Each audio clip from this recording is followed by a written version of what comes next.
All right. Today is March 9th, 2021. I am Daniel Erickson, and today I'm interviewing Dr. Trisha Yarbrough over Zoom about Oklahoma Humanities and her interactions with the organization as a part of Oklahoma Humanities' 50th anniversary project. So thank you for joining me here today. Thanks, it's good to be here. Yeah. And so to get started, why don't you just tell me a little bit about yourself? Sure. I came to Oklahoma to teach at East Central University in 1987. And I spent most of my professional career there, retiring in 2012. And I had a little bonus career after that, directing Alpha Chi International Honor Society till I really retired in 2018. And so I spent a lot of time down at East Central teaching students literature and composition. And through that life, I got my first taste of Oklahoma Humanities with the Let's Talk About It program. All right. Yeah, so could you tell me a little bit about your experiences growing up and your early education up through high school? Sure. I grew up out in California, and I went to a large high school. My graduating class was 750 students, and I grew up in a preacher's home, and where literacy counted, and learning to read and loving to read was kind of a family business, and had lots of fun experiences out in California, and loved everything about it except the weather. Lots of wind and lots of smog in the time when I lived out there in the 60s and 70s. And I lived there until 75 when I came back to Oklahoma to go to college, my parents' alma mater. And then I left after that to go to grad school in Arizona, and got my MA and PhD in Arizona. And let's see here, I had lots of fun in the Scouts when I was a kid and outside of church activities. And so I have lots, my husband and I both were Scouts when we were kids, and count lots of fun experiences, and also contributing to our appreciation of leadership skills and group activities for kids, things like that. Trying to think what else I might tell you about myself as a kid. Had a brother and a sister, was the middle child. I think that creates my interest in peacemaking. Yeah. Sounds like a good time. Yes, but yeah, so could you tell me about your experience at undergraduate college? Sure. I went to a faith-based school, again, with a high interest in the liberal arts. Before you ever got a major, it was a school that didn't have a minor, instead had a lot of general studies courses before you ever got to your major. So 64 hours of general studies before you ever chose or got to your major courses. And that gave me a wide-ranging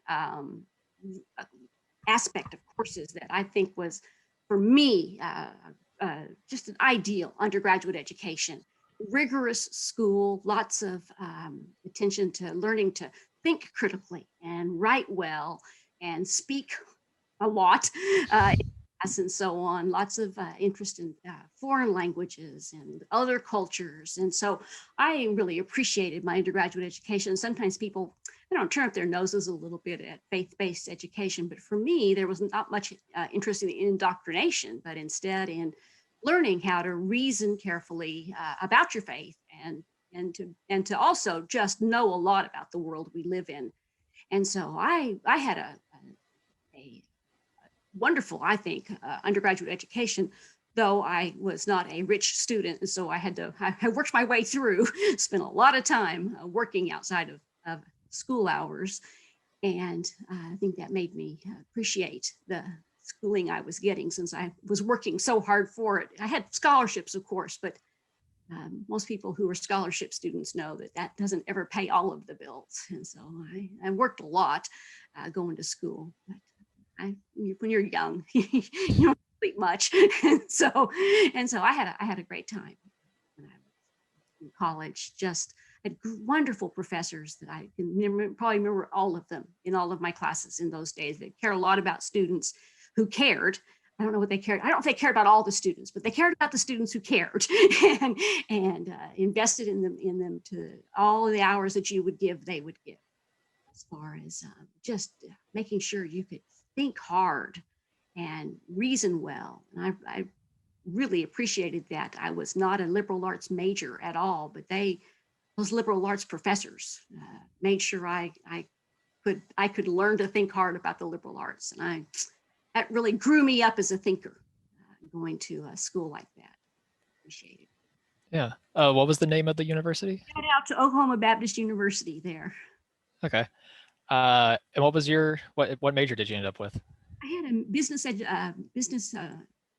was a business degree. It was in business administration. It's been so long ago, and I did it 1 year and said, I don't know what I was thinking about that, and scurried right out to a master's degree. I think my dad had just really drilled it into me that I needed to have a degree that I could take care of myself financially as long as I lived and not have to depend on anybody else to take care of me. And so I got a business degree, thinking, well, that ought to be able to do it. And so I got a business administration degree, but I did that a year and I was just bored to tears. And so I made it 1 year and said, I cannot work in an office, not again, as long as I live. And so I, at the end of 1 year, and said, I've got to do something else. And so I went back and got a master's degree and PhD in English and said, surely I can make a living at this eventually. And eventually I did. So that was much better for me. But that 1 year working in an office, making pretty good money right out of college was not for me.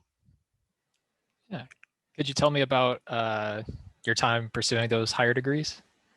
Sure. I went to Arizona State, and when I went, I thought I wasn't planning to teach yet. I just was going to do something I loved.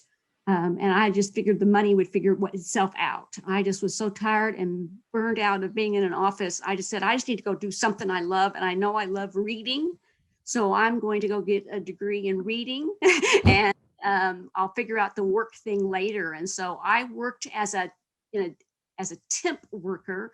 I don't know if they have such a thing so much anymore, but I did work a lot of temp jobs. My goodness, I worked in dentist's office and in at a water treatment plant, and I worked all kinds of places, little short-term jobs, until I finished my master's degree. And then when I got into the PhD program, then I had to commit myself that I was going to teach, and then I could become a regular TA and do a regular route through the PhD program. But I was over being the shell shock of that year in an office.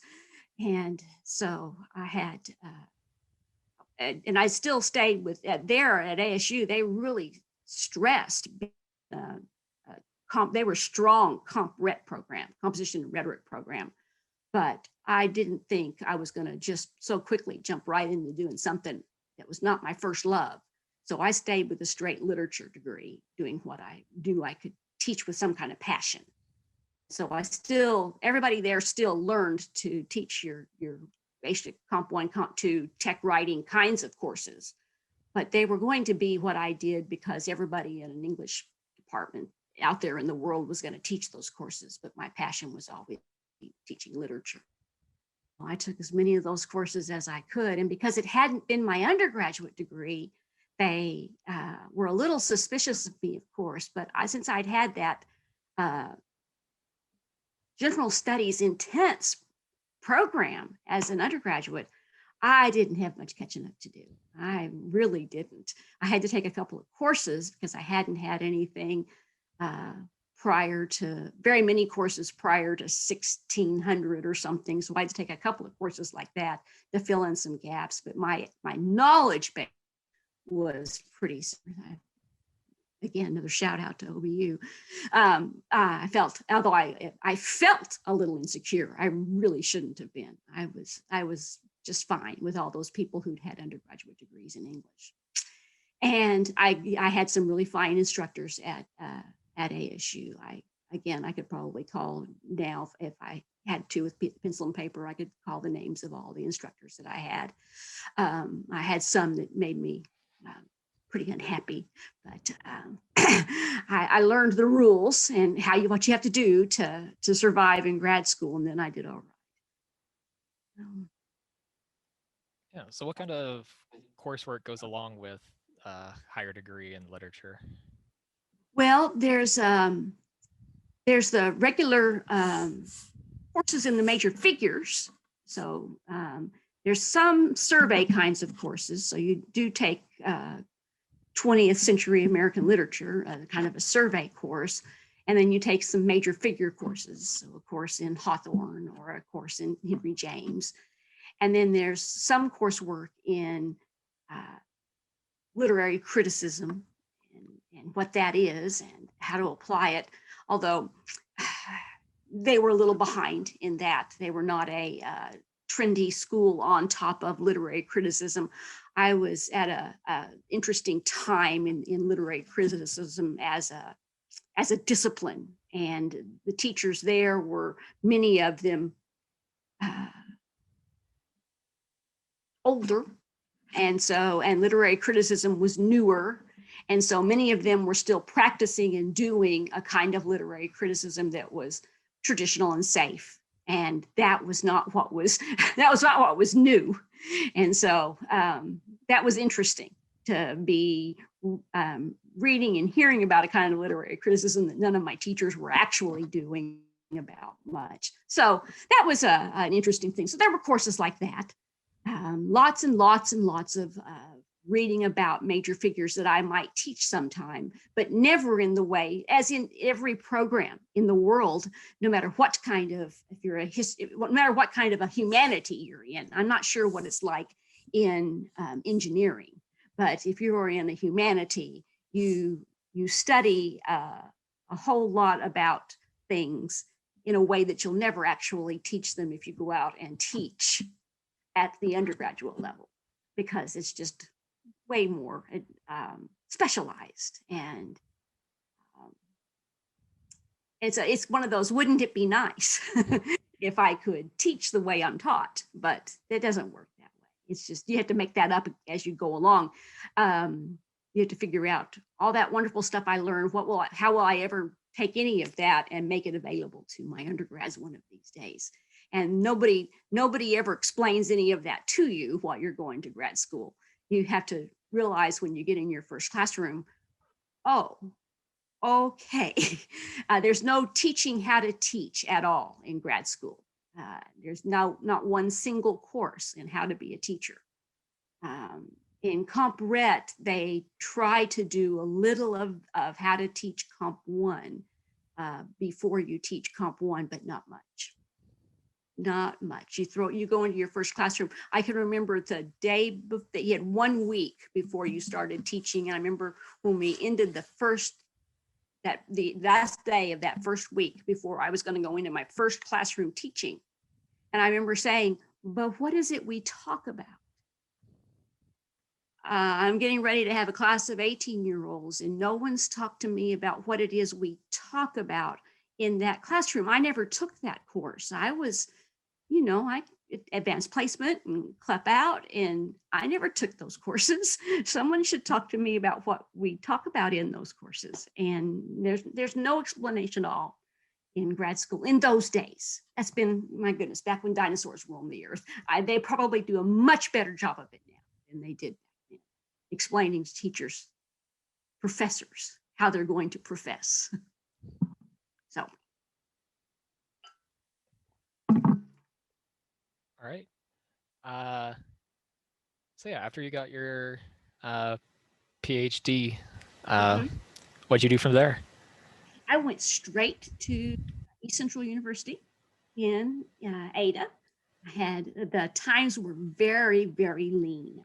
In fact, when I switched from the master's program into the PhD, there was a woman who ended up being on my doctoral committee who just said, don't do this. Do not do this. You will never get a job. There are no jobs to be had. The times are lean. Nobody's getting any jobs.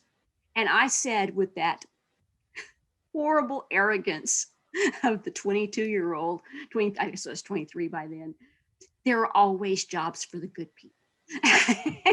and bless her heart, she didn't slap me, but I bet she wanted to. But I went ahead and got the PhD, and by the grace of God, I got a job because times were lean. They were terribly lean. And I got a tenure track job. Now, in her mind, she probably would have thought it was not a job worth having because it was at a regional school in a center part of the country, in a little bitty old town.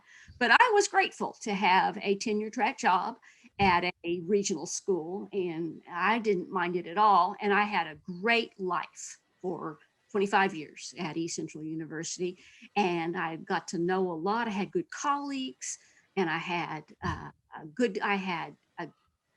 students who graciously let me learn how to teach, and I had a good time. I was not sorry at all that I went to East Central and taught there. So I went straight from, I graduated, got that hood put on, like, I don't know, May the 15th or 20th or something, and we sold our house, and well, then we put a renter in our house and left the state on June the 15th and started teaching in August.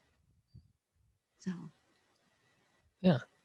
Out of curiosity, was there a specific reason why the times were so lean? Well, it's always seasonal. It has to do with retiring, and if you the people who had been hired in that great, wonderful, luscious burst in the 60s, when times were so great, and in academia times were great and money flowed freely, and they hired so many profs in the 60s.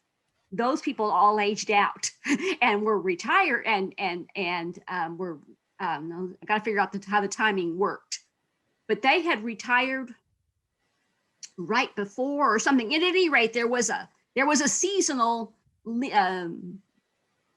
tightening of the belt, and there'd been a great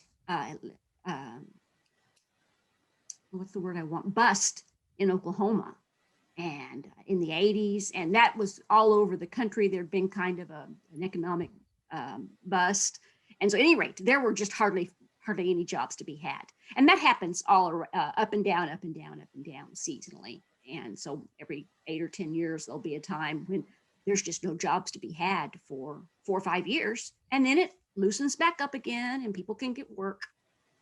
And so I don't know, maybe right before I retired in 2012, there was another one of those times when I wouldn't have recommended for any of my students to go to grad school because it was just too hard for PhDs to get work. And I haven't paid attention lately to whether anybody can get jobs or not. Are you in school or out of school, or what's your situation? I'm currently in undergrad. Hmm? I'm in undergrad right now. Oh, okay. All right. Well, I don't know if you want to be a doctoral student one of these days and get a professor's job, but it pays. It's worth your while to look at the job market. All right, interesting. Okay. But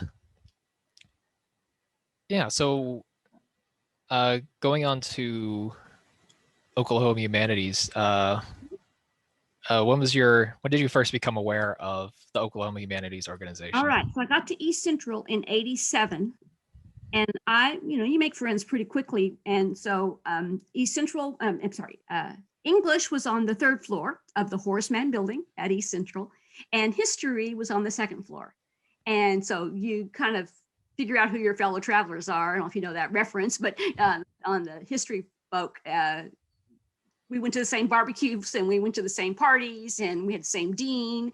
And so I got to know some nice folk down there in the history department. And one of them, call her name here in just a minute, said to me, Trisha, I think you would be great at this program that I participate in called Let's Talk About It. She said, I think that you have the kind of personality that the library people would like you, and you ought to sign up for that. And I said, you sign up for it? And she said, well, not exactly, but I'll put you in touch with the people and put them in touch with you. And she said, I just think you'd like it and they'd like you. I said, okay. And so that's how that happened. And oh my goodness, that's been 3 directors ago, maybe. And I'm sure that the director herself didn't call me, but somebody on the staff, and we're talking, we didn't even have computers on our desks in those days, Daniel. It was the Wild West in those days. I'm sure it would have been a letter or a telephone call for communication to happen. But at any rate, we connected. And they said, would you be willing to do this? And I went back through I've kept all my contracts and all of my,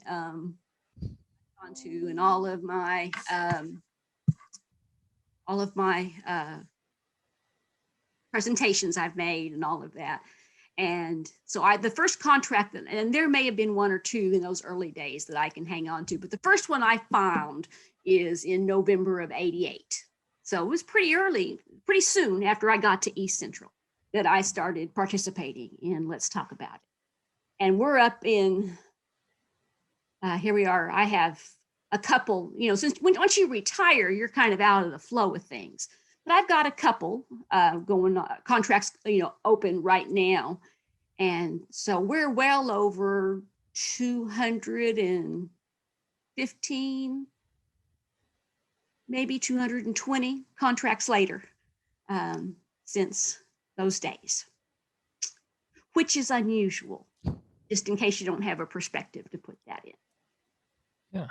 Once I learn how to do something, doing it, I think is the lesson there. I don't think there's any great achievement in it, except that once I know how to do something, I keep doing it.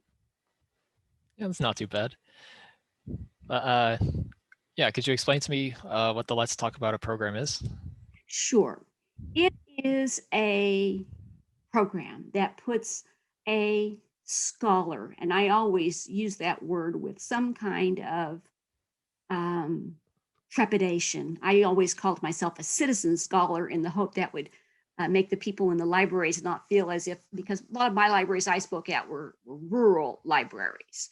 Now, I spoke at some city libraries, Norman and Oklahoma City and Stillwater, but a lot of the libraries I spoke at were rural, and the word scholar had a mixed ring to it. But anyway, put a scholar, I'm not ashamed of my qualifications, put a scholar in the room with some patrons who liked to read and who had already read the book. And then there was, the scholar brought some background and a presentation, and the patrons brought their reading and background, and then there was a lot of discussion and interplay in one-time event, usually in an evening, although I went on Sunday afternoons sometimes, and sometimes on some rural libraries, I could come in an afternoon if I could get away from my schoolwork activities. So now, more and more, I notice they're calling them book club. And for a long time, there was a real hesitancy, frustration, reaction against the idea of calling it book club, because a book club didn't have a scholar involved. A book club is just everybody's on this equal plane, and you don't have a scholar at a book club. But I noticed that even the librarians now are calling it book club. I talked to one before you called, inviting me to come in November to sign a contract for November, and he calls it book club. And where I first heard it called book club was in one of the strange, what a long strange trip it's been, inviting me to come to the prisons to speak. And so Let's Talk About It moved into the prisons. that's when I first heard it called book club. And so I wasn't going to quibble. And I don't quibble anyway. I let them call it whatever they want to call it wherever I go. I don't, that's just a fight I'm going to have, is on a ditch I'm going to die in about what they call what they do. I'm their guest. And so, but I first heard it called book club at the prisons. And I thought, well, that's interesting. It's interesting enough to me, period, that these big old guys in their prison overalls want to come have book club, that that they would, so if they're going to call it that, then I'm going to call it that too. And so we're going to have a let's talk about it book club. But now that the librarians that are in perfectly freestanding and Carnegie building libraries are calling it book club, then it's kind of like that, except that there's a scholar on board. And so there's always that slight difference that there's a presentation. And in the early days, I still have all my instructions. And in the early days, my presentation was clearly supposed to be 45 to 50 minutes. And I dutifully spoke that long. And people's attention spans have shortened. Their willingness to sit still for anybody talking that long has dwindled. And I can be pretty lively, and I can be as entertaining as I know how to be. People just don't want to sit still that long and listen to the best speaker. I mean, TED Talks aren't that long. I mean, nobody wants to listen to a 50-minute presentation. So I think they've shortened. I haven't looked at the most recent set of instructions, if they still say 45 minutes or not, but librarians don't even want you to talk 45 minutes anymore. They start looking at their watch at 30 minutes. So I have adjusted accordingly to what the reality on the ground is, but it was a 45 to 50 minute presentation on my part, and then a break, and then discussion time. Very formal, we had a very formal agenda for us, particularly in the early days. So, and I prepared the discussion questions and sent them ahead, and then they were supposed to follow my questions and all, and some libraries did, without a doubt. And then depending on the librarian and depending on their participants, some didn't. All right, have we answered that question? Sure. Yeah, so sort of what are your thoughts on how the, let's talk about it, like meetings were structured with the scholar giving a presentation and the participants engaging in a discussion afterwards? Well, I think that it was a good plan. I just think that even early on, I quickly began to see the wisdom of allowing them to have some interchange right at the beginning. I can go back and look at my notes and see where I allowed maybe 5 minutes or more of, so what you think about the book kind of introductory stuff. And because people came wanting to talk, and it seemed cruel to me to ask them to wait an hour to talk. And so I began to see, I have a standard opener that says, does anybody have anything they just need to say right now? And so often these people are readers, and I respect their passion about what they read. And so I'll say, what is it you want to say? Let's say it now.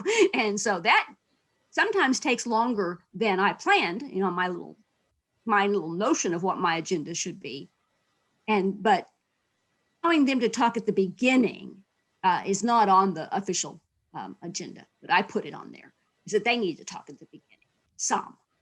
And then also, I also begin to see that the best way for that to work is a lot like my college lectures were, and that is there needs to be a lot of give and take. So I have my definite times for me to ask them questions peppered all through my presentation. One way. It's two-way a lot of the time, and not just one way. But they paid me to prepare a presentation. And there's a delicate balance of I need to do what I was paid to do. And they want, a lot of them respect scholarship. They respect what somebody can bring to them that they don't already know. And so I have to give them that in a way that is interesting and palatable and useful and not a college lecture. And I found it took me a while to find my way on that between what was not Wikipedia and not a college lecture, and somewhere between there that would be something useful to them. And so I think now I could do the formula in my sleep, I think, of what I think gives them information that they can't just look up themselves, but that is actually useful, because a lot of the people who come are retired teachers and people who are interested in literature. And so they already know a lot of stuff. And so they're interested in what a professor can profess on. But you can't leave out the person who just likes to read. And so you got to meet all your audiences there. And so I need to do my job and give that presentation that is a worthwhile presentation. And so I tried to do that and not talking over anybody's heads. And that's why I called myself a scholar. I tried to give a presentation I'd want to listen to. So with just enough humor and just enough solid scholarly knowledge without talking over anybody's heads and not talking down to anybody. So I thought that was an okay formula, as long as nobody talked at me. I don't like to talk at anybody, and I don't want to be talked at. So, and I have 2 or 3 things that I have to deal with. I'm female, and I'm short, and now I'm old. And those 3 things mean that I had to work hard to be seen as scholarly. And so I don't have the ease of the men had it being that expertise being granted to them, I think. And that's just a fact of life. So I always dressed up, and I always but I tried to be friendly without without losing my scholarly demeanor, whatever that is. And I often said, you can call me Trisha, but I didn't ever correct them if they called me Dr. Yarbrough, because I wanted them to see me as a scholar. And so that's always tricky too, because a lot of those rural people, you want them to not be so put off they won't come. And so, but a lot of them, they have more education than I dreamed of when I first started all of this. I can remember one October night, I was speaking at a little bitty town in down there by Ardmore. I can't call the name of it right now. This is what I should have looked up. I didn't know where our stories were going to take me. It was one of those little bitty towns, probably a couple thousand people. But I was speaking on Chaim Potok's novel, The Chosen. And I don't know whether you've had a chance to read that wonderful novel, but it's all about 2 boys, one Jewish, one non-Jewish, and their fathers. And it's a lot about baseball, but which I dearly love. But at any rate, the novel happened to take me down there on Yom Kippur. So it was just like a wonderful, I don't know, it was a perfectly nice night to teach that book. So, but it's a little bitty town in Oklahoma. So I'm wondering what are they going to do with all that Jewish stuff? What are they going to connect with all that Jewish stuff back in World War II? So I'm just going to ask. So my first question when I got there was, so what did you do with all the Jewish stuff in this novel? Did you know anybody Jewish? Had you ever had any connection with that would help you make sense of all the Jewish stuff in this book. Well, I didn't even shouldn't have had to ask, because even though my normal, let's talk about it, audience was maybe 15 people. And well over half of them had personal connections with Jewish people. There, one of them, the college roommate, was Jewish. One of them worked, their best friend at work was Jewish, and all kinds of things that I would not have guessed. It was just my stupid stereotyping of rural Oklahoma, and I just shouldn't have made it. I just didn't know enough. I was younger, and I didn't know enough about small town life to realize that there's a lot of depth there, that not everybody there lived there their whole life, that a lot of them had, they served in the war, they'd gone to college other places, many of them had moved there from back east, and one of my education was to stop assuming that everybody is just like you think they are. So I'd quit thinking that I had to do so much basic education of the people in my presentation, and I should assume that they made connections in all kinds of ways that I didn't already know. So I started asking that question. What did you bring to this book? What did you already know about Jewishness? What did you already know about baseball? Did you like all that baseball stuff in the book? And so that they could teach each other and teach me, instead of me having to do the formal presentation, which meant that I had to learn to do a presentation on the fly, because I could take that paragraph out, take that paragraph out, because they already know all that, or somebody in the group just did it for me instead of me doing all of that. So what was the question again? No, that's all great. Something about the presentation. Yeah. So what's the process like to get one of these let's talk about it discussions both arranged and then the setup for the actual presentation itself? Well, that's handled in the library. And sometimes depends on how big the library is, depends on if the library is a standalone library or if it's part of a group of libraries that are connected in a consortium. So for example, the one that I was talking with today, I said, so Michael, are you gonna send this to me, to my email, all the paperwork? And he said, no, that'll come from Ardmore. So we're looking for an email from whatever the person's name was, because that library is part of a whole county-wide group of libraries. And sometimes the librarian makes the call to the scholar, but the friends of the library do all of the paperwork, because the librarian, if it's a small library, the librarian's doing all he or she can handle just to keep the doors open, the programs running, and so on. But the actual filling out of the grant application and all of the dealing with all the paperwork and dealing with the people up at the Humanities building, that needs to be handled by somebody else. Now, if the library has a staff, like at libraries, then the library staff the director's assistant, for example, might handle all that. I'm not sure I'm answering what you asked, though. So That's all good information. Okay. So a call from librarian that asks me. Okay. So your primary connection or like role within the Let's Talk About It thing is being the scholar that gives the presentation and does all that. Yes. Okay. They've occasionally asked me if I wanted to be involved in developing a series.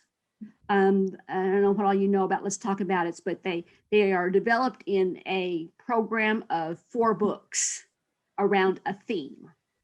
And so when a library takes it on, they take on a series of 4 books, and they have to find the scholars to do each of those books. And so I have been asked if I want to develop, when they're going to develop a new theme, do I want to be involved in that? But I never could when I was teaching. I just didn't have time to be involved in developing a theme.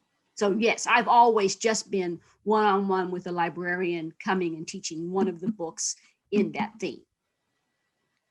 Okay. That's good. Yeah. So through all this, you've mostly been referring to libraries as the place that you've given these talks, but you did briefly mention prisons as well. So other than libraries, what are some other places that these talks are held? Libraries, and I've been in hospital one time, and I've been to prisons, and I've been to museums a time or two. I think those are my 4 main places. All right. I had to think last night if there were any others. I think those are my 4 main. I really enjoyed the prisons. Oh, and Zoom. Now I do it over Zoom, but again, Zoom is usually with one of those places. So again, it's got to be a place. It's got to ask you. So, oh, now I did it at a college campus. Got to add college campus on there. See, we talk long enough, I'll think of stuff. Yeah. And the college campus one was weird. I kept thinking, who would come on a college campus when you have college classes right here? I mean, but she was just convinced it should work because it was on specific books that they might not be teaching at any given time. But I don't think she had great attendance. So it was the university librarian. And so anyway. Yeah. They're giving these talks at these different locations. Have you noticed any like major differences in how the audience interaction between these different places? That's interesting. Or just anything in general? Yeah. Well, the prisons, I've spoken at 4 prisons, I think, 4 or 5 different prisons. And they've been eager readers and eager discussers. You could tell they'd all read the books and all were willing and eager to talk about the books. What I was, and every location, people quickly go from the talking about the book itself to talking about themselves and their lives and how the book connects to themselves and their lives. So I expect that, and I often ask questions that lead to that. If the book isn't touch you in your life, then I think the reason you read it will end up being pretty dry. Literature isn't just about self; it's about us and our connections to it. So, but at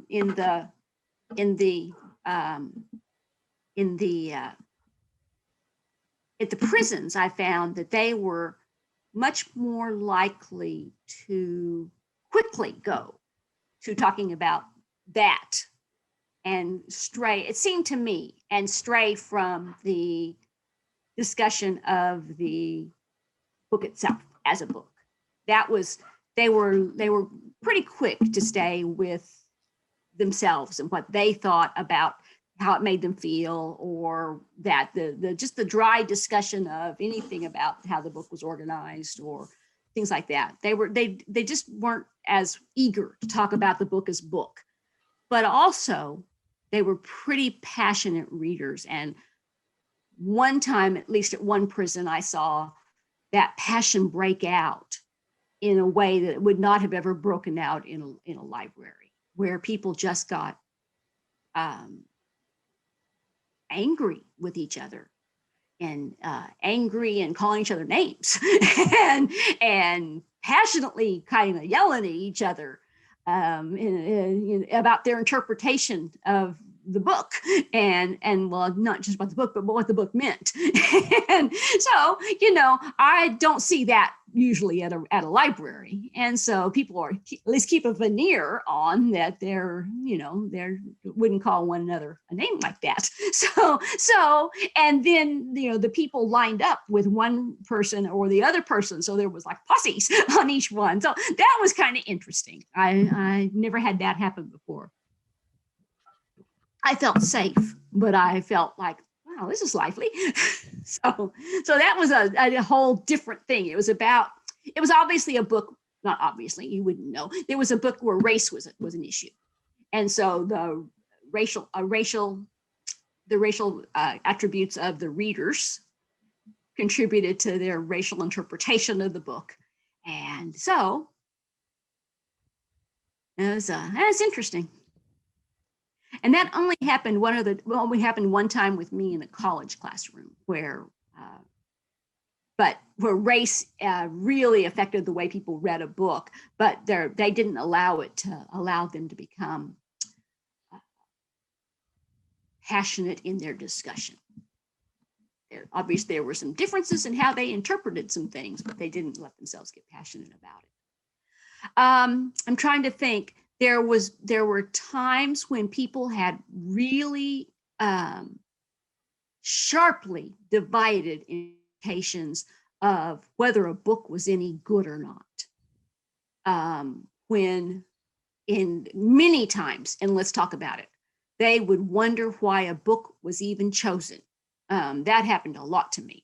The first thing I would get hit with when I walked in the door was, why did you pick this book?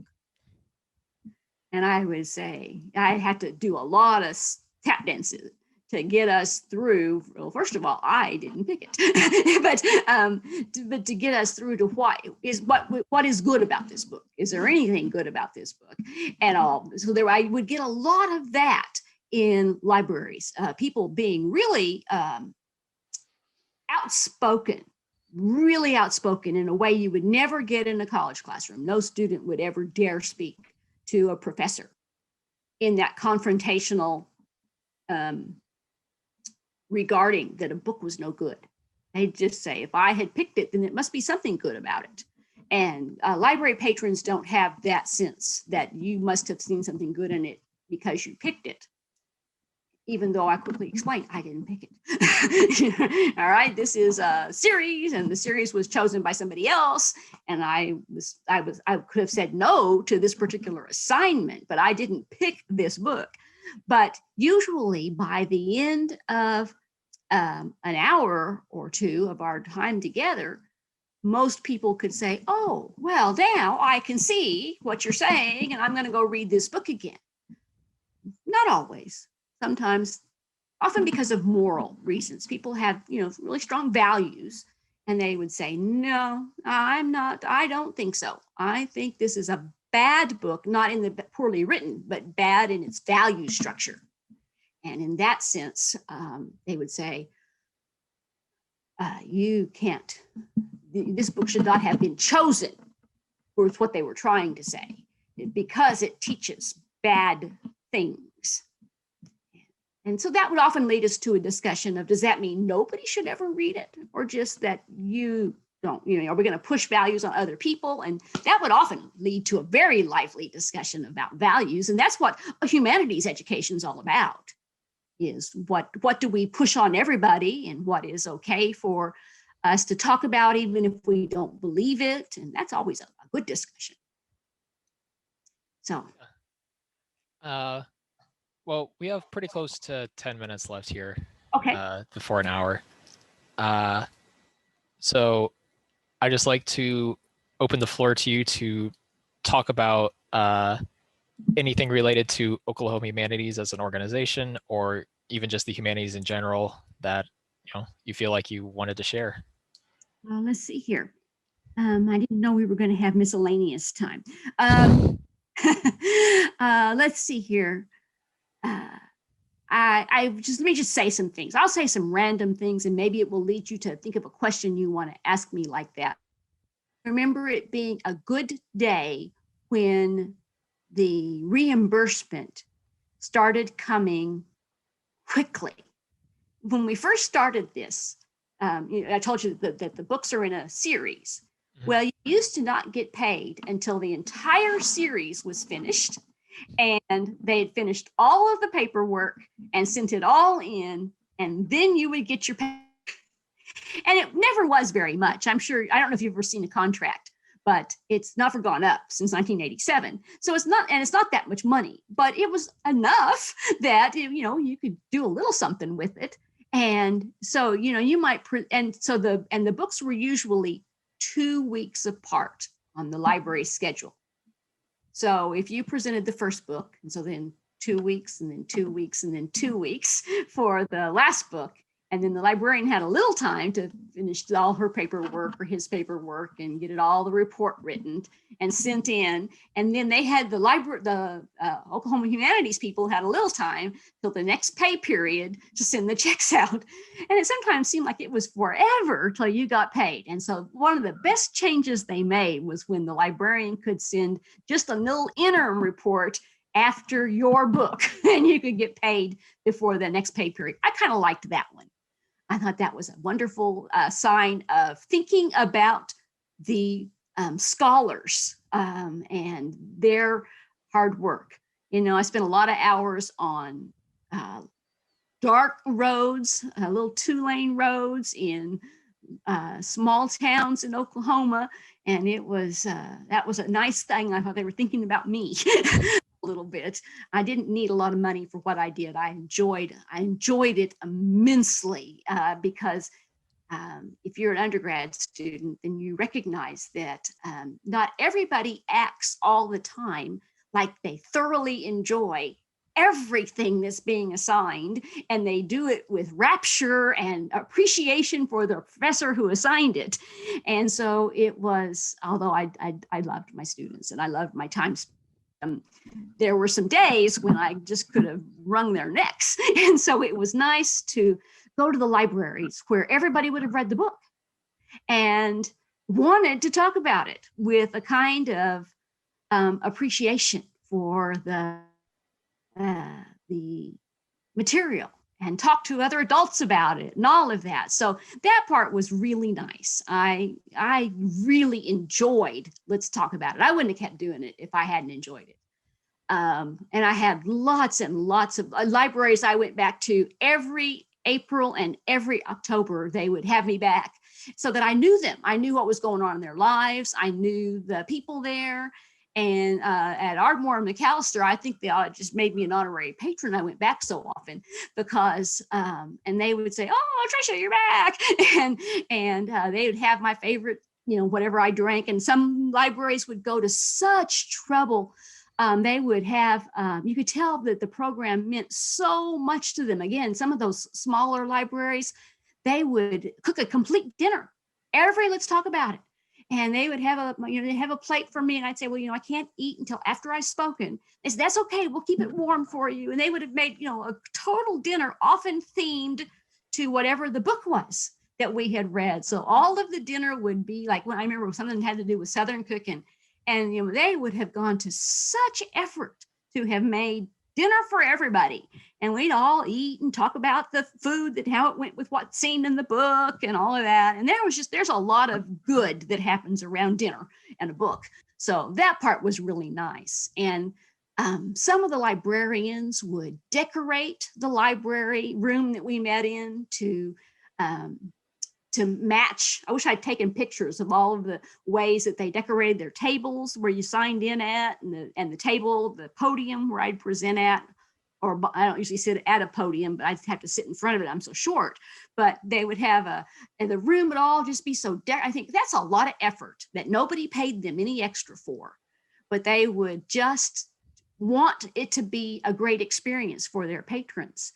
And so they would decorate the room up. And they would have special name tags for everybody that went with the theme. I was going through some of my files and I'd see, I hiked it all the way out to Watonga one time. And that's a hike from down in Ada where I lived then. And I don't know if you know your Oklahoma geography, but that was a hike out there. But they had a gift basket for me and a room in a hotel and all. And then the troubles that those librarians went to make a nice program in the humanities really, really touched me. One librarian always made me a little certificate for presenting. I'm sure she did it for every scholar every time. And I wanted to say to her, I'm just going to put this in a folder. I don't frame them and put them on my wall. And I wish you wouldn't go to the trouble to print me out a certificate. But she always stood with me and presented it to me and had a photograph made. And to her, it really mattered that she showed her appreciation for the program by making me a certificate. And I wanted to say, okay, and I'm going to stand here and smile and take your certificate and not say anything but thank you, because she'd gone to all this trouble to make it for me. And I think that's how much people really valued the program, that it meant so much to their readers. And a lot of them, they didn't have any evening programs. The library closed at 5, but they would stay late, on not getting paid late, to make sure that their readers could have this kind of thing. It was a big thing for them. So lots of the people in the town, in some of those small towns, it was such a big deal that your attorneys and your town intelligentsia and your higher class people, your people who people in the town looked up to for whatever reason, that's the way I should say it, would be at the program just to support the library and to say, we appreciate the humanities coming here. So I always had a little speech I made that the next time a politician comes here with their hand out, you put your hand right back in it and say, we appreciate the humanities in this town, and we want you to put your dollars into the humanities in our town. And I said, don't forget that speech. And so I'd say it every single time that I spoke, that those politicians want something from you. You tell them you want something from them. You want the humanities supported in Oklahoma. So let's see here. I know we're about out, aren't we? I'm trying to think if there's anything else. I have a story for every library I could tell you about things that patrons said, funny things, sad things, hilarious things that they said. But you don't have that long to listen to me natter on about the hilarious and sad and funny people that I met in my 30 plus years of with people out there in Oklahoma. Okay, anything else? No, that was all really great. Yeah. So if you don't have anything else that you really want to talk about, I had wonderful support staff and relationships, not just, they weren't staff to me, they supported me. The staff supported me in any way they could up there at the office. They were nice people. They always answered a phone call and supported me any way I could ask to be supported. Really appreciated them. Should say that. They were good people up there at the office. Yeah, that's great. But yeah, thank you again for doing this with me. Mm-hmm. Yeah. I feel like this interview went really well. So yeah, if that's all from you, I think we're good here. Sure. Yeah, thank you again.